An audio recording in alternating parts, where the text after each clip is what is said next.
Hello, everyone. I'm Bill Brenner, VP of Custom Content here at CyberRisk Alliance, and I'd like to welcome you to this SC Media InFocus interview sponsored by Fortinet. Joining me today is Renee Tarun, Deputy CISO at Fortinet. We're going to discuss the reality of AI and ML today.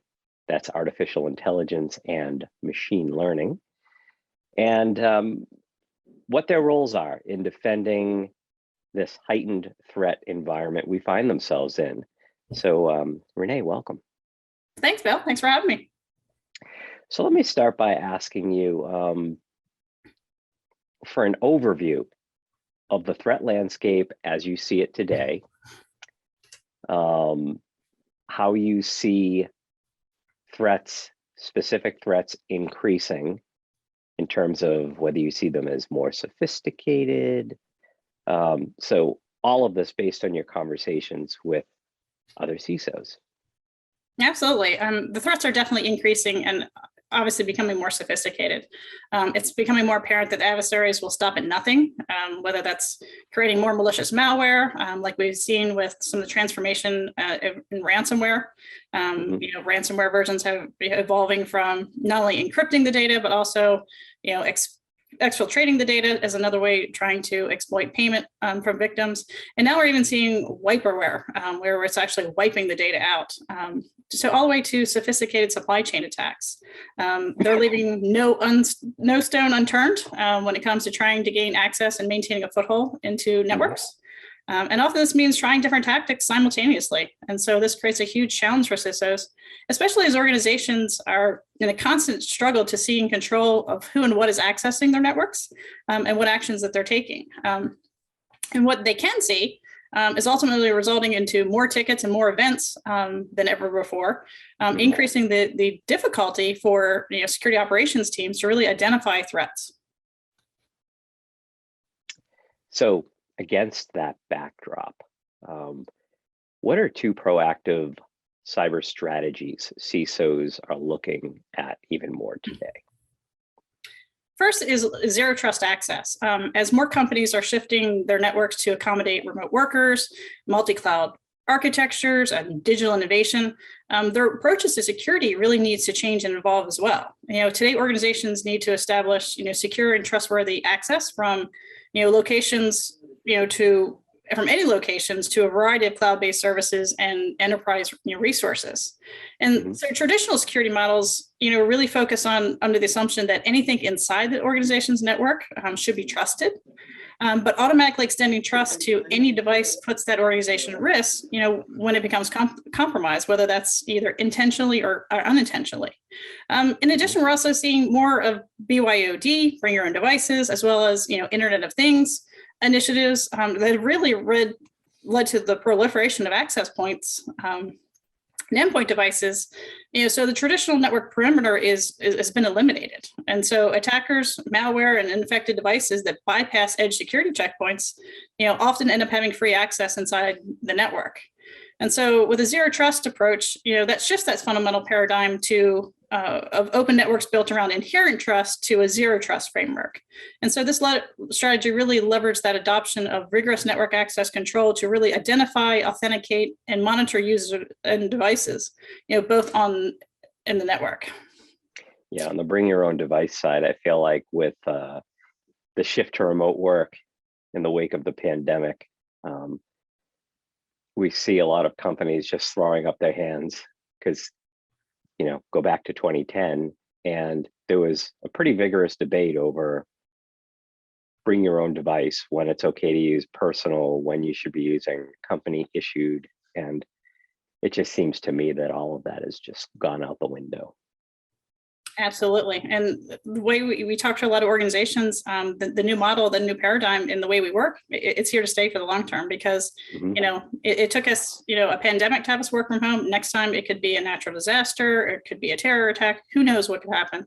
But ultimately we could find ourselves in the same situation again. Yeah. Life in the hybrid world, apologies. So talk about artificial intelligence and automation and why they're so critical today. So absolutely. I mean, the bad actors are using AI and automation against us.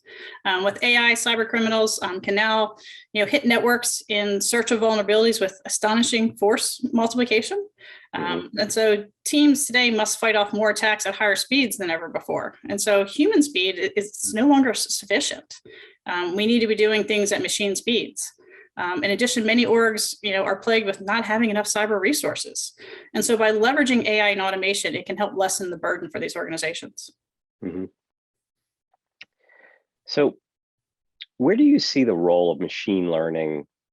I mean, you've started to answer this already, but specifically where you see machine learning, automation, and artificial intelligence fitting into the daily fabric of information security?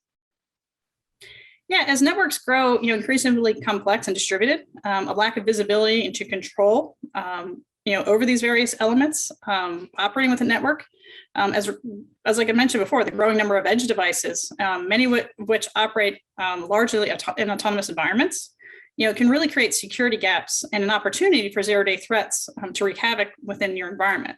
And compounding the challenges, again, it's very hard for organizations to try to hire and retain enough skilled resources to manage their environments to do that incident response.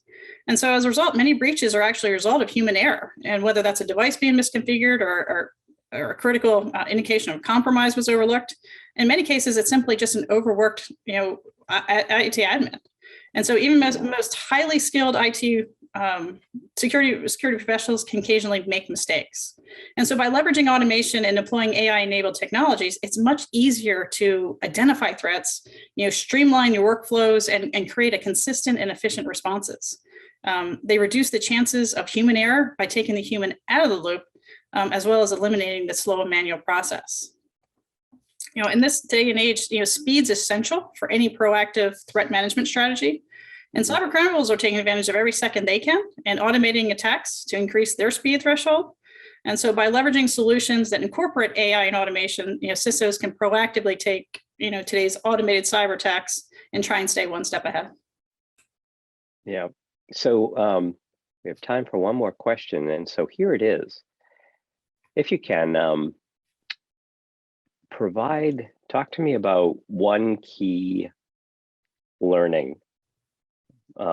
lesson learned of AI, especially for CISOs wanting to get more serious about harnessing this technology. So anything from challenges that need to be addressed to putting it to proper use.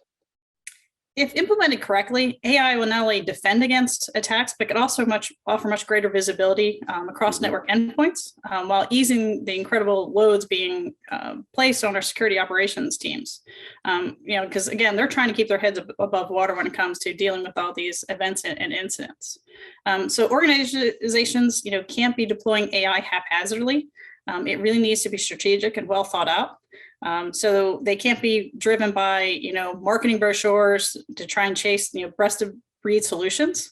If they do, they'll find that the complexity of their networks becomes increasingly immeasurable with all the additional added risk and cost that comes with that approach. When implemented strategically, AI offers an unrivaled ability to improve visibility and control across the network, while easing the burden on security operations centers and also reducing the chance of human errors, especially as we see the number of incidents continuing to arise. Great point to end it on. So Renee, great talking to you. Very important topic, something that security teams are going to be dealing with a lot more seriously in the next couple of years. So thank you. And also, I'd like to thank Fortinet for sponsoring this segment. And of course, to everybody watching, thank you for showing up.